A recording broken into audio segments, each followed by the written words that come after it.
John Lynch is the story here because John Lynch just spoke this morning on KNBR. He says that Brock Purdy underwent an MRI, said that we feel good about it from that standpoint. Brock will show up here today, see where he goes from practice, go forth accordingly. It is tenuous. Brandon Allen and Josh Dobbs would both be ready, but Brandon would get the first snaps, so they're not even really committing to the whole game for Brandon Allen, just the opening snaps. So what do you think, Chase? How do you feel about Brock's status for Sunday based on what you've read and heard and your vibe on this thing, your sources? What are you hearing? What do you think? Always drama with the 49ers. Always interesting with San Francisco as well. And what a last few days it's been, because San Francisco chokes away that game against the Seahawks on Sunday, their third divisional loss with a lead over an NFC West team with 2 minutes to go. And of course, as we know, Kyle Shanahan didn't call his best game offensively. Brock Purdy didn't play his best game. I thought that the Niners run blocking up front wasn't great.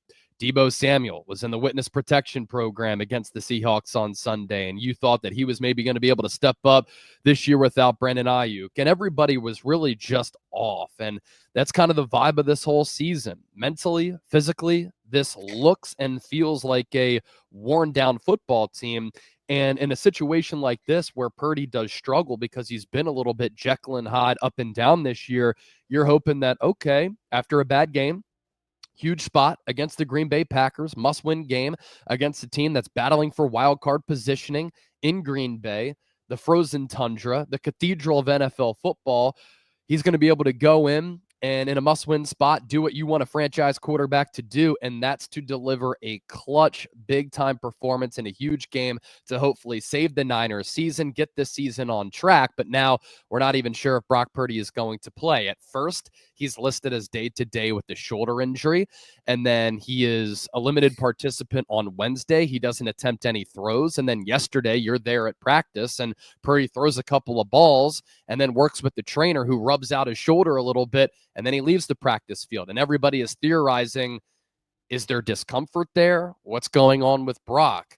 He attempted some half-hearted throws. Is the shoulder acting up? And then, of course, the 49ers have to do their due diligence, and they have to say, well, Brock Purdy, this is a part of the treatment plan and the recovery process. He just went into the training room and started to do some rehab on that shoulder. It's all a part of the plan. And then John Lynch goes on the radio this morning. Yeah, he underwent an MRI. We feel pretty good about it, but if he can't play, then Brandon Allen will start. And then he kind of sprinkles out there that maybe Joshua Dobbs would play in this game too. So going into this game, we know the magnitude of it for San Francisco. If Brock Purdy can't play, it is crushing for this Niners team, because you also mentioned Trent Williams might not be able to play with that ankle injury. Nick Bosa is very banged up with a couple of oblique injuries, and the Niners are here 5-5. They've been so up and down all year, and if they don't have their starting quarterback, it's another uphill battle in a season that has been an uphill battle where they don't have their starting quarterback. And of course, San Francisco could pull out a victory. Kyle Shanahan has won with lesser quarterbacks before. He's won with Nick Mullins. He's won with C.J. Beathard. He's won a lot with Jimmy Garoppolo. He's won with Brock Purdy. So he can work his magic, but this Packers team is pretty legit. Their defense is much improved from last year, and just not having Brock Purdy would be hurtful for this Niners offense. Well, I know that they're going to go with Brandon Allen if they can't go with Brock Purdy. But it is interesting that Lynch is like, he'll get the first snaps.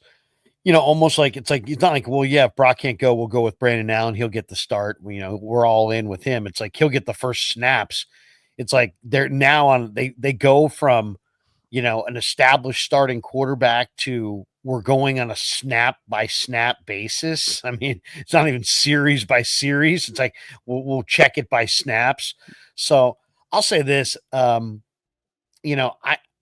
Whether you're young or old, whether you're, a veteran or a rookie, it's like you never know how guys are going to play when thrown in at the moment. Brock Purdy, as a rookie, was thrown in not knowing he was going to play in week 13, and look what he did. So a lot of times it's not about how much experience you have. I know they're going to go to Brandon Allen. I'd go to Tanner Mordecai. I really would. I was joking with Damon earlier this morning that, Tanner Mordecai played at Wisconsin, he's used to being in that cold weather. And I think he's a better quarterback than Dobbs or Allen, to be completely honest. I just think that they won't go to him here, especially because of his youth. And he's a rookie. They'll go to Brandon Allen if Brock can't go. That being said, even if Brock can go, Brock, the vibe this year on Brock has just been a little bit different. And Greg Cosell stopped by with Ross Tucker on the podcast, and I'm going to share the screen on this and you can see this. And listen to what Greg said about Brock. If we can come up with this here. Okay. I think we can. Obviously, I watch the Niners. Here we go. I know that Kyle. This is Greg Cosell on the podcast with the Ross Tucker football podcast.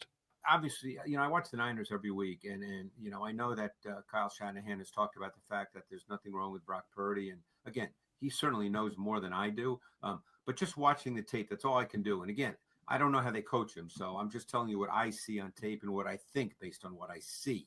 I think that Purdy is just, for whatever reason, the innate and refined and nuanced sense of timing and anticipation that has been really a foundation of his game since he became a starter 2 years ago is not quite at the same level this year. Now, I don't know if he's not confident in his receivers. I don't know the reason, but I just feel like that there's throws that are there that we've seen him make that he's not turning it loose. And again, maybe I'm wrong. I don't know. But that's what I see. And I feel like he's just not as comfortable. I feel like he's been leaving the pocket at times unnecessarily. I just don't see him playing with the same level of comfort and timing and anticipation. And as you know, Ross, that has to be his game because he's not a power thrower. Obviously, So there you go. A little bit of the master himself, Greg Cosell. And I do, hold Greg in the highest of regards when it comes to this kind of stuff and evaluating this stuff, because he doesn't get emotional about it. He has no dog in the fight. He has no rooting interest. He's telling you what he thinks, honestly, based on what he sees. That's interesting though, that he said that he feels like that Brock, for whatever reason, the timing, the rhythm, the anticipation, it's all just not quite the same. We get a chance to talk to Brock later today. I may actually throw that to him and ask him, because he is very critical of himself. And I'd love to know, when he watches the Seattle film, for example, does he see a lot of mistakes? Does he see a lot of, things that he didn't see in real time upon the rewatch? I'm eager to see how he would evaluate and grade himself out based on what the film shows. And I think Brock's an honest enough guy with himself that he might give us an amazing answer to that. So we'll see. I might be able to get that later today. We'll see.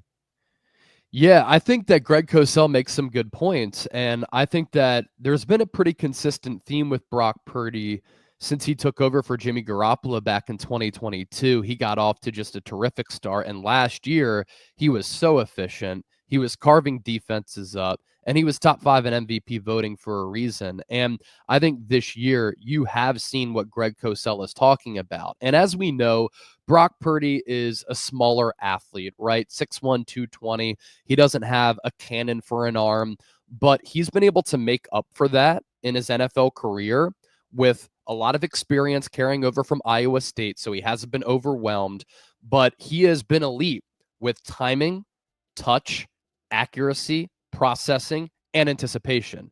And so when you don't have some of the athletic traits that help you make up for a lack of that, and you can make just ridiculously athletic plays, then you look at a quarterback like Brock Purdy, who doesn't really have that bazooka. He does rely on the touch, accuracy, timing, and anticipation. And so when he doesn't have that this year, that's why I think when you think about the eye test with Purdy, when you study the film, and Greg Cosell is one of the best film evaluators in the history of the NFL, that's what leads him to that opinion. And I agree with it. And I think there are a couple of reasons for that. Think about some of the things that Brock Purdy can't control. And this is why you and I were pounding the table all summer. Get the deal done with Brandon Ayuk.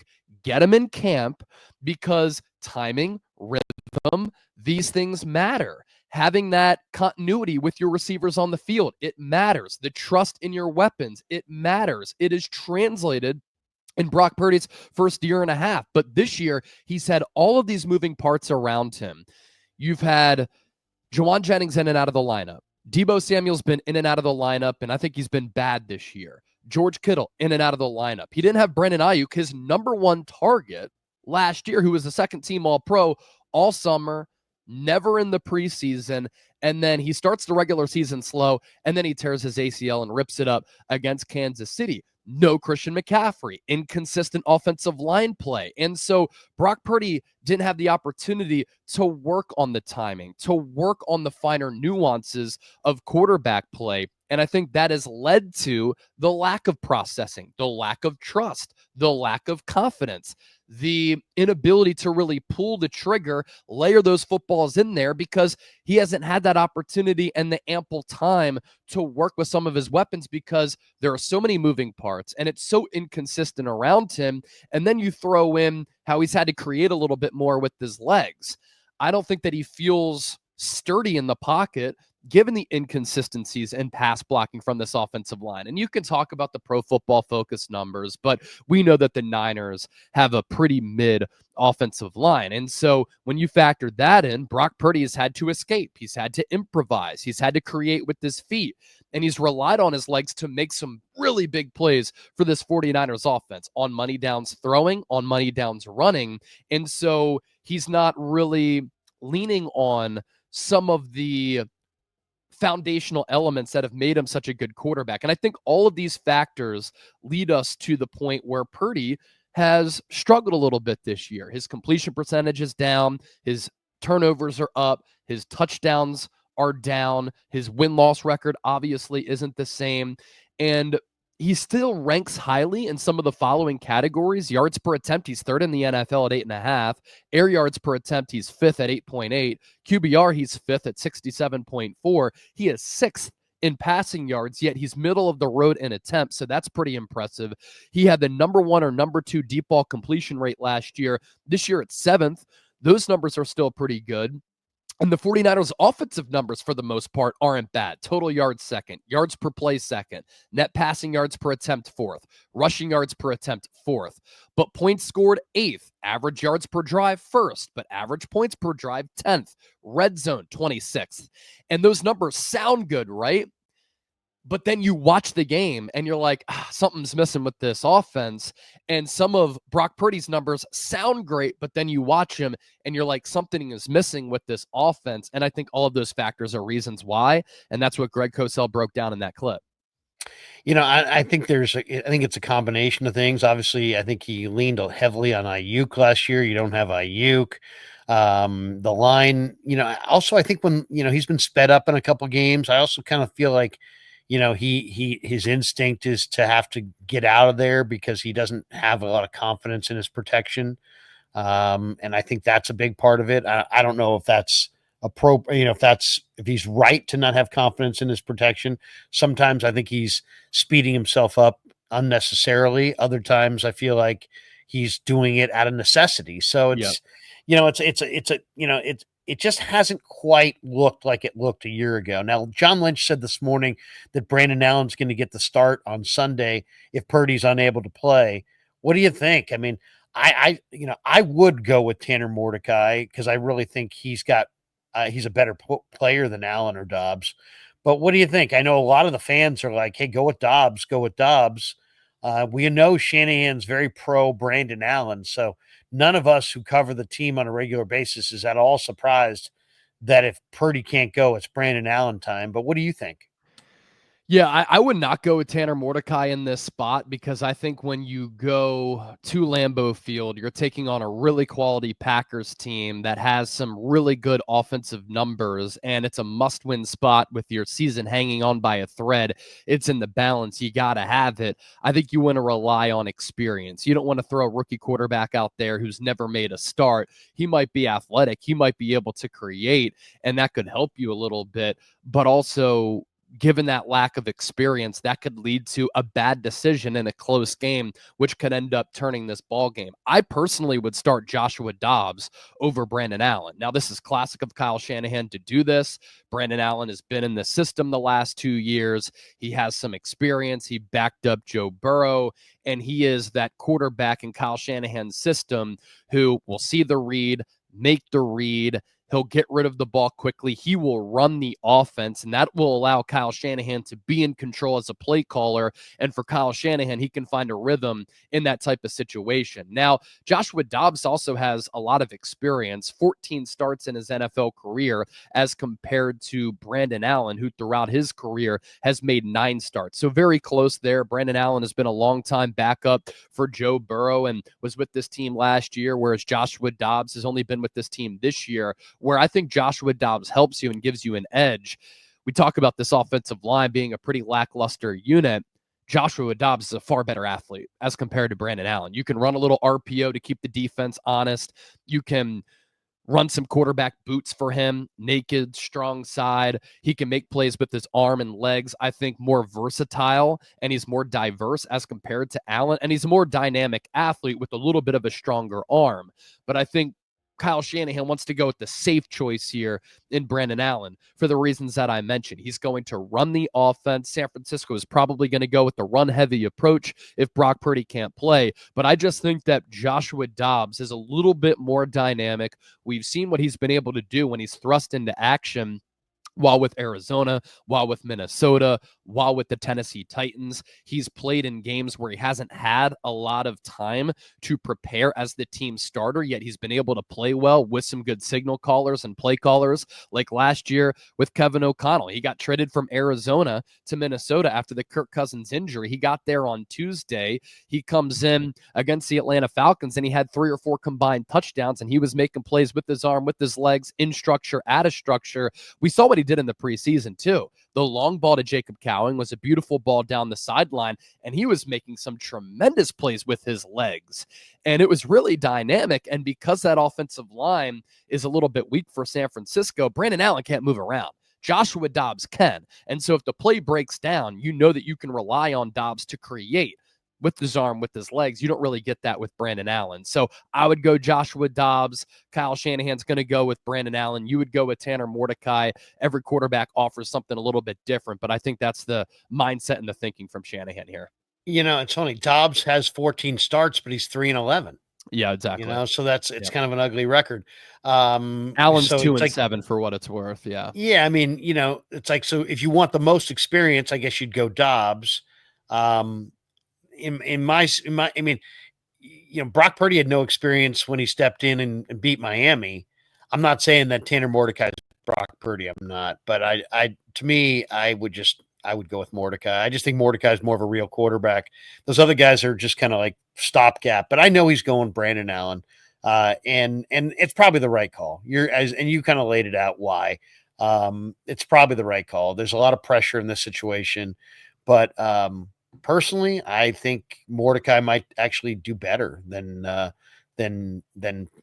Josh Allen or than Brandon Allen. If you had Josh Allen, that'd be great. One other thought today on John Lynch. He stopped by on the KNBR morning show. The guys were out in the islands, and they talked about Trent Williams. And we'll play this for you. This is off Kev's Twitter, so we'll share the screen, and you guys can check out what Lynch had to say. This is kind of interesting. This is John Lynch earlier today on KNBR talking a little bit with Murph and Marcus on the KNBR morning show. Sometimes you do that and you come out and you're like, damn. Hold on a second. We'll rewind it to the front and then you guys can hear this. Here's John Lynch talking about Trent. And then the last guy is Trent. And I know, he played through the painkiller, and that's a whole part of the game most fans don't really talk about much, the Toradol and all that. And it's the dark side of the locker rooms before games. What's your feeling on how Trent played and how he can go? And if he can't go, how you feel about Jalen Moore? Well, Trent gutted it out. Really, aside from being just a really special and unique player and, from his talents to his will and all that. He's really tough. And, I think anytime you see a player who doesn't get on the practice field, really other than walkthroughs and then goes and plays the way he played, it just kind of typifies who Trent Williams is. Sometimes you do that and you come out and you're like, dang, all right, I made it through and I came out of the game actually better. And that's what you hope for. I don't think that's what we got. He hasn't been on the practice field yet this week, and we'll see where that goes. Like Kyle said, he's a guy you wait all the way down to the kickoff. You understand and you make sure with the medical experts we're not making this worse, and you allow it to go all the way down. And so now we get on the flight today and we'll see if he can get out there today, if he can improve throughout down till Sunday. And, obviously those guys are big time players.